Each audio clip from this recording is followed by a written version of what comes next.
सूरत शब्द का भोजन करती थी, शब्द अमृत का ही पान करती थी। आज इस मृत्यु लोक में आकर सब इससे छूट गया। गुरु महाराज कहते थे यही बैरी है, मन हमारा दुश्मन है, बड़ा बैरी ये मन घट में, इसी का जीतना कठिना। जिन्होंने मार मन डाला उन्हीं को शूरमा कहना।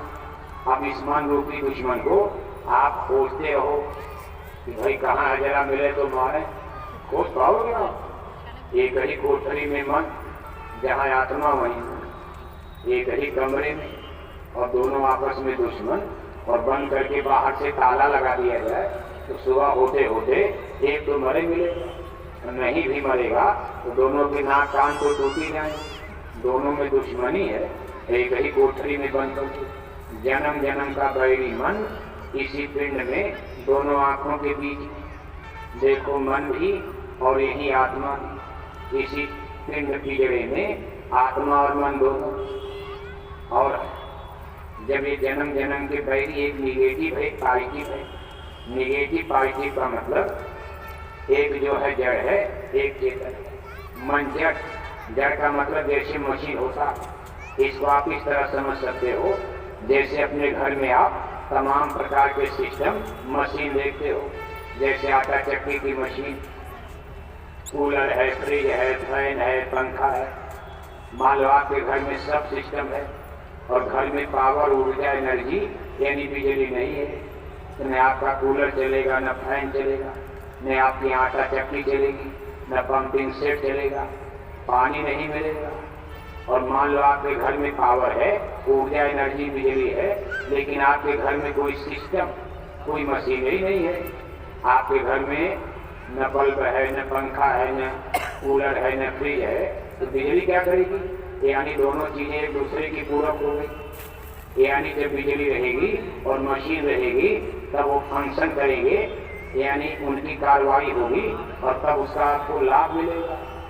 इसी तरह हमारी शरीर और हमारी आत्मा, ये तो नीचे स्तर पर भौतिक धरातल पर जब आप देखोगे तो शरीर एक सिस्टम है और हमारी आत्मा ऊर्जा, एनर्जी, पावर, शक्ति की तरह से हमारे शरीर के सिस्टम को चलाती है। जैसे आत्मा जब तक शरीर में है, आपकी आंख देख रही है, इसी आत्मा की सोर्स से, शक्ति से हमारे कान सुन रहे हैं, हमारी जुबान ट्रांजिस्टर की तरह बोल रही है, हमारे हाथ पैर काम कर रहे हैं। मान लो आत्मा को अलग और शरीर को अलग कर दिया जाए, आंखों का देखना बंद है, कानों का सुनना बंद है, जबान का बोलना बंद हो जाएगा, तब आपकी शरीर को लोग क्या कहेंगे? डेड। डेड माने मुर्दा, मुर्दा का मतलब बेकार। अब अपने घर वाले कहेंगे दादा बेकार हो गए, अब दादा को कोठी हवेली से निकालो। जिस कोठी हवेली को बनाने में दादा बेचारे पूरी जिंदगी गुजार दी, इसी तरह बुढ़ापे में जब नौकरी से रिटायर हुए 70 साल की उम्र तक, इसी तरह मर मर के कोठी बनी। और जब बुढ़ापे में रहने का समय आया और तब तक दादा डेड हो गए। डेड माने मुर्दा, बेकार। और घर वालों ने कहा बस दादा को जल्दी कोठी से निकालो, और निकाल करके बाहर जमीन पर, वो जमीन पर पटक दिया जहाँ दादा जमीन पर कभी बैठते नहीं थे। इतने बड़े आदमी जमीन पर वहाँ बैठे नहीं, लेकिन आज दादा की शरीर को निकालकर देखो जमीन पर लुटा दिया और कहा भाई अब जल्दी करो, दिन डूबने जा रहा है, जल्दी कफन दफन करो, नहीं तो ज्यादा रात हो जाएगी। मुर्दा यानी बेकार चीज। बेकार चीज कोई घर में कब तक रखेगा? जैसे घर में कूड़ा कचरा गंदगी है, आप झाड़ पटोर करके गड्ढे में, घूर में ले जा करके फेंक देते हो। अब दादा का शरीर घूर गड्ढे में फेंकने के लिए, लेकिन थोड़ा सा सम्मान, मर्यादा निभाई जाती है। वैसे तो गड्ढे में भी फेंक सकते हो, गंगा में डाल दो, जमुना में डाल दो, कहीं जंगल में फेंक दो, क्या होगा? दादा की शरीर को कौवा, कुत्ता, बिल्ली नोच नोच कर खा जाएंगे, लेकिन एक मर्यादा रहती है। तो लोग कहते भाई इज्जत से ले चलो, थोड़ा कफन दफन कर लिया और 4 आदमी ले गए और राम नाम तक जुलूस निकाल। क्या जुलूस में बोलते हैं? जिंदाबाद, मुर्दाबाद। जब दादा जिंदा थे तब हजारों का जुलूस निकलता था और क्या बोलते थे लोग? जिंदाबाद, मुर्दाबाद। और आज दादा का जुलूस निकल गया तो पीछे लोग बोल रहे राम नाम सत्य है, राम नाम सत्य है। मुसलमान अपनी भाषा में बोलते हैं हर धर्म के लोग अपनी अपनी भाषा में, अपने हिंदू मिशन में जुलूस में अंतिम जुलूस निकल गया, राम नाम सत्य है। हे दादा, सत्य तो राम नाम, बाकी ये सब झूठा है। मतलब हरि कहो उमाय अनुभव अपना, सत हरि भजन जगत सब सपना। अब रामायण में इसलिए लिखा गया था कि दादा जीते जी समझ जाए कि जिस प्रपंच में लगे हो, कोठी बनाओ, जमीन बनाओ, बगीचा बनाओ, अरे भाई ये सपना है, झूठा है। सत्य क्या है?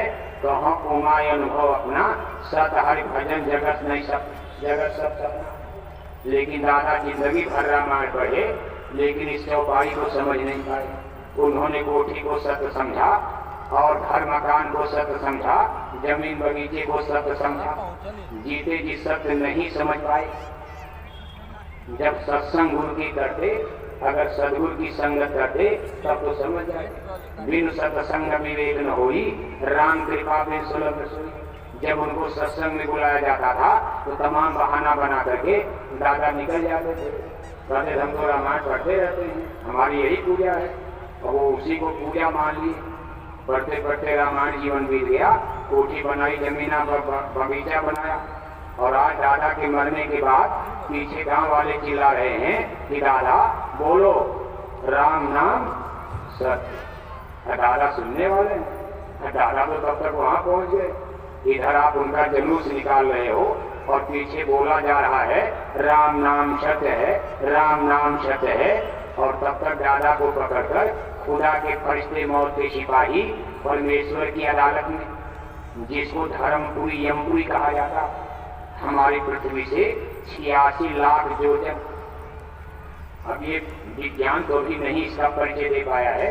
विज्ञान तो कहता भाई हम करोड़ों किलोमीटर तक अपने दूरबीन से और अपनी मशीनों से देख रहे हैं, कहीं हमको ये चीज नजर नहीं आ रही। बड़े बड़े धरती, बड़े बड़े स्टार और बड़े बड़े स्थल, तमाम गोले मंडल नजर आ रहे, लेकिन हमको कहीं प्रेजेंट ऑफ लाइफ किसी प्राणी का कहीं चाहे मंगल पर, इस पर या सूरज पर, चंदा तारे, ये तमाम गैलेक्सीज में, अब इसकी कितनी बड़ी सीमा है तो हमको कहीं अभी नजर नहीं आ रहा। लेकिन साइंस ऑफ सोल में संत महापुरुष ज्ञान दे रहे हैं, संदेश दे रहे हैं कि हमारी पृथ्वी से 86 लाख योजन, एक योजन का 4 कोस होता, एक कोस में 3 किलोमीटर बैठता है।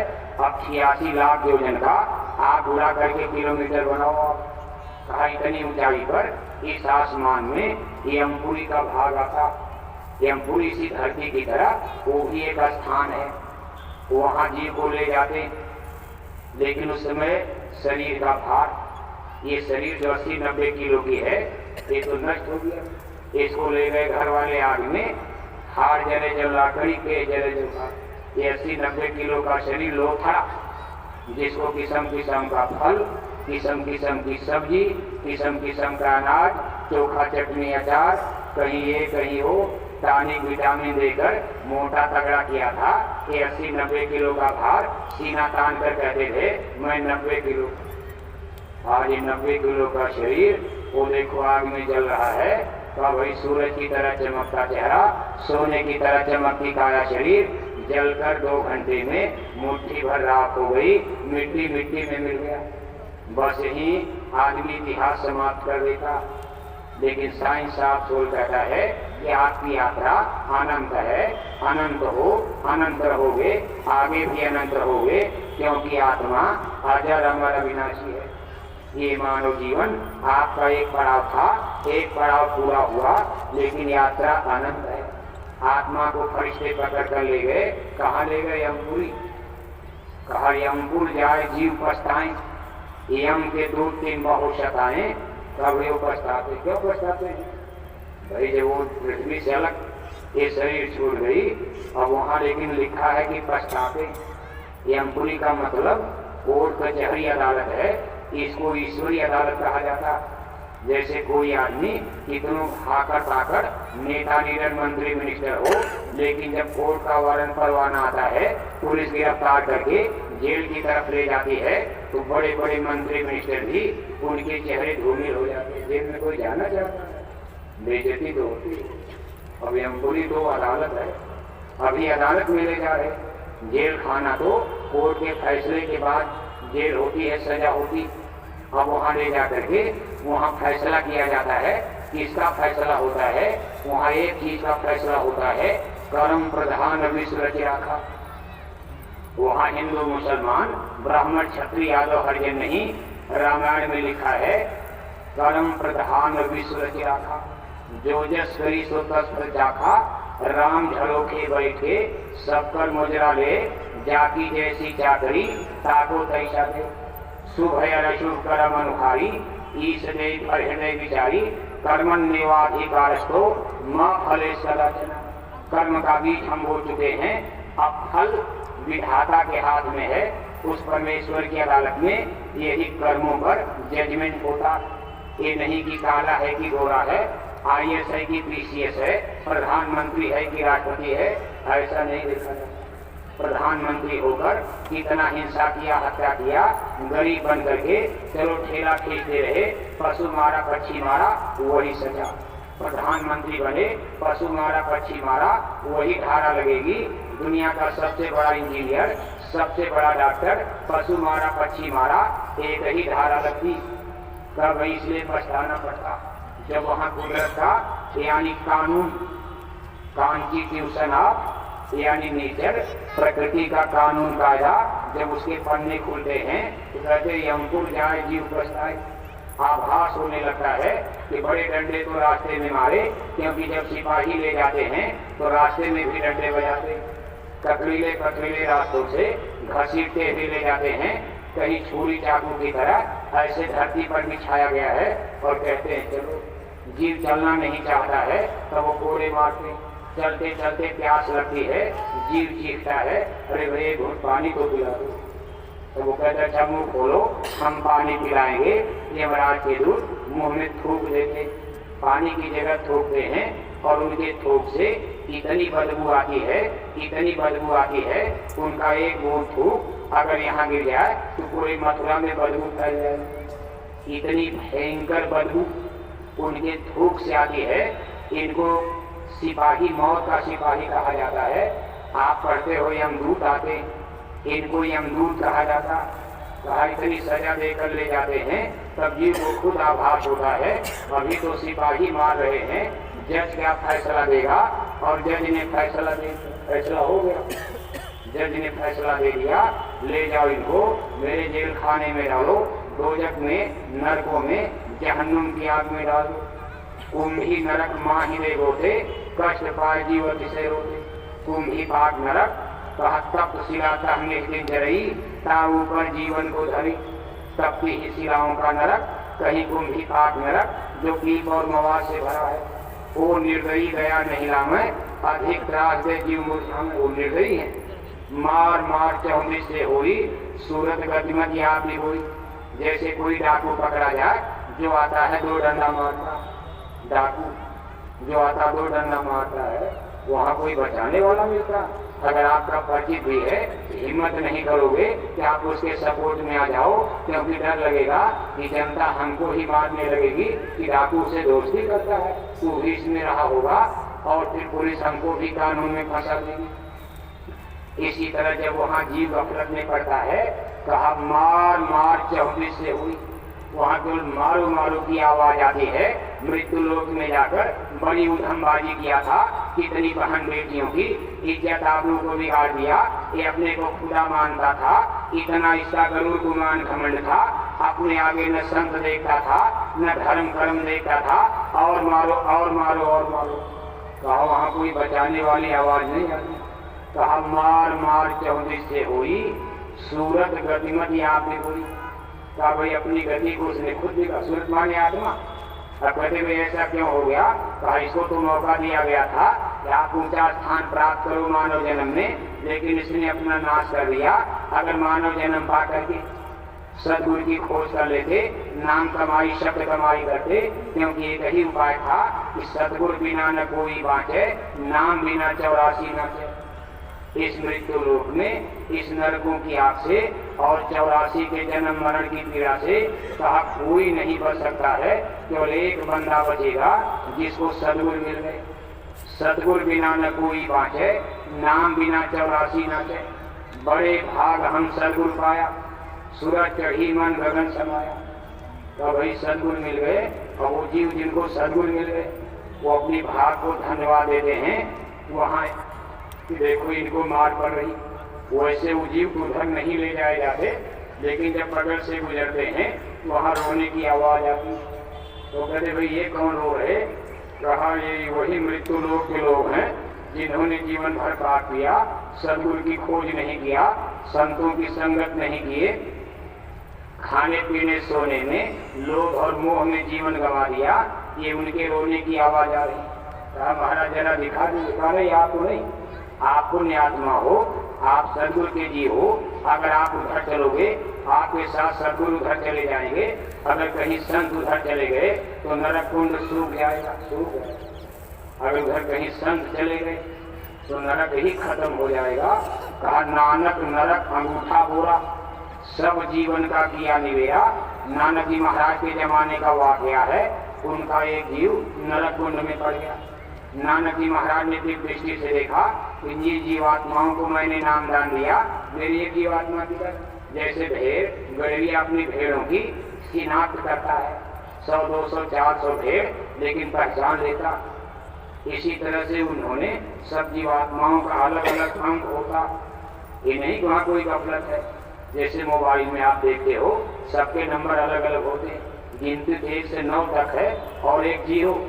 इसी 10 अंक पर पूरी दुनिया का मोबाइल सेट होता है। एक इधर कर दिया घंटी बम्बई बजने लगी, एक इधर घुमा दिया तो घंटी दिल्ली बजने लगी। इसी तरह जितनी जीवात्माएं काल देश में भेजी गई हैं सबका वहाँ अलग अलग डाटा है, अलग अलग अंक बना हुआ है। उस कंप्यूटर में सबको सेट किया गया है और सीधे यहाँ से तार। इसी पर आपके कर्म वहाँ नोट किए जाते हैं, जिसको कहते राम झरोखे बैठे। ऐसा उनका कैमरा लगा है। और इसी अंक पर ये नहीं कि भाई ने गलती किया तो भाई में चला जाएगा, बेटे ने गलती किया तो बाप में चला जाएगा। सब जीवात्माओं के वहाँ तार अलग अलग है और सबको वहाँ सेट किया जाता है। नानक जी महाराज ने फिर दृष्टि से देखा कि मेरा एक जीव तो नरक कुंड में चला गया। ऐसा नरक कुंड जो दीप मवा से भरा हुआ है। तो नानक जी घर चले गए। वैसे लोगों ने अरे महाराज आप इधर कहाँ जा रहे हैं?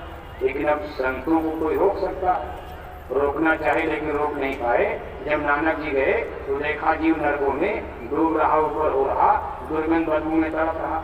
गुरु महाराज को देख करके रोने लगा। तब नानक नरक अंगूठा बोला। उन्होंने अपने पैरों का अंगूठा, चरण कमलों का अंगूठा नरक में ऐसे डुबोया। ऐसे डुबोते ही नानक नरक अंगूठा बोला, सब जीवन का किया निवेरा।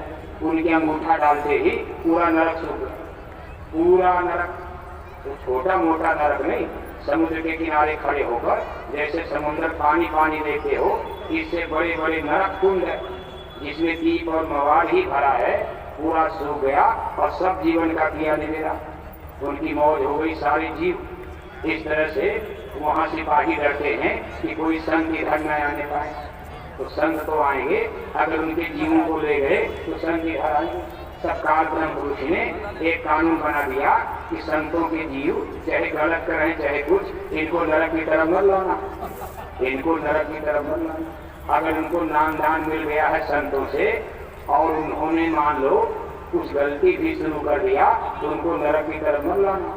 क्योंकि संत खोजते अगर आ गए, ऐसे 2-4 बार आएंगे, इतनी मेहनत से मैंने जेल घर बनवाया, ये सब एक दिन खत्म हो जाएगा। तो बनाया गया है तो ये सब समाप्त हो जाएगा, इसलिए नरकों से छूट देंगे। लेकिन थोड़ा बहुत 84 का चक्कर। अब आप हो गए सत्संगी, इसके माने तब तो कोई बात नहीं, गलती करो नाम दान लेकर, मांस खाओ, शराब पियो, झूठ बोलो, धोखा लो। जब हम नरक जाना ही नहीं है तब तो हम बिल्कुल फ्रीडम मिल गई हमको। ऐसा नहीं है, इसका अलग विधान बनाया गया है। अब देखो संध्या हो रही थी, योगा प्रेमी भाई बहनों, टेम्परेचर गर्मी देखो बहुत ज्यादा। बहुत से भाई बहन अपने घरों की तरफ जा रहे हैं, क्योंकि एक तो गर्मी, दूसरे शादी ब्याह। तो गर्मी से तो मत डरना, गर्मी के नाते मैदान छोड़कर मत जाना।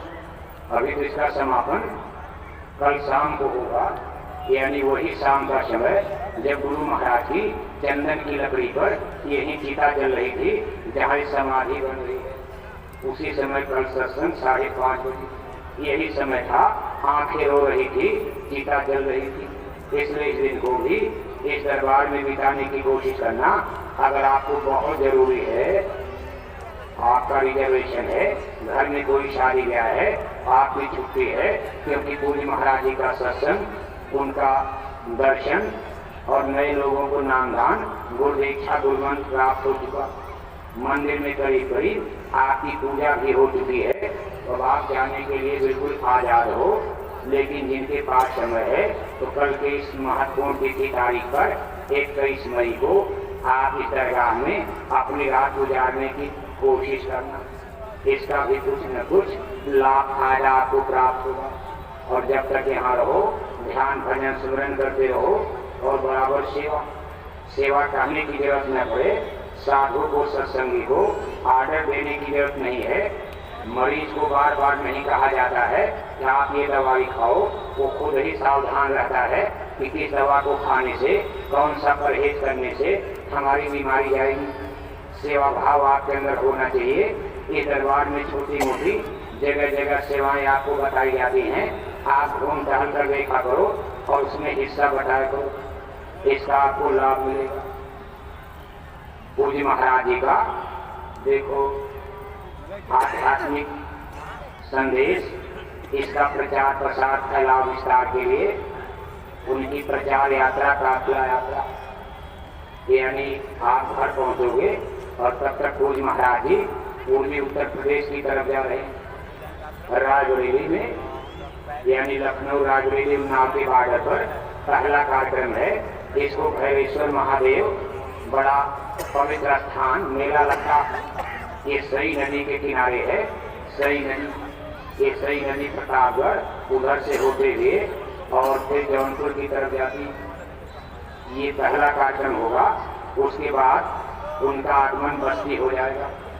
बस्ती जिले में हर ब्लॉक और फिर गाजीपुर जिले में हर ब्लॉक में उनकी काफिला यात्रा चलेगी। कोशिश ये करना, घर में गंगा बहने जा रही है।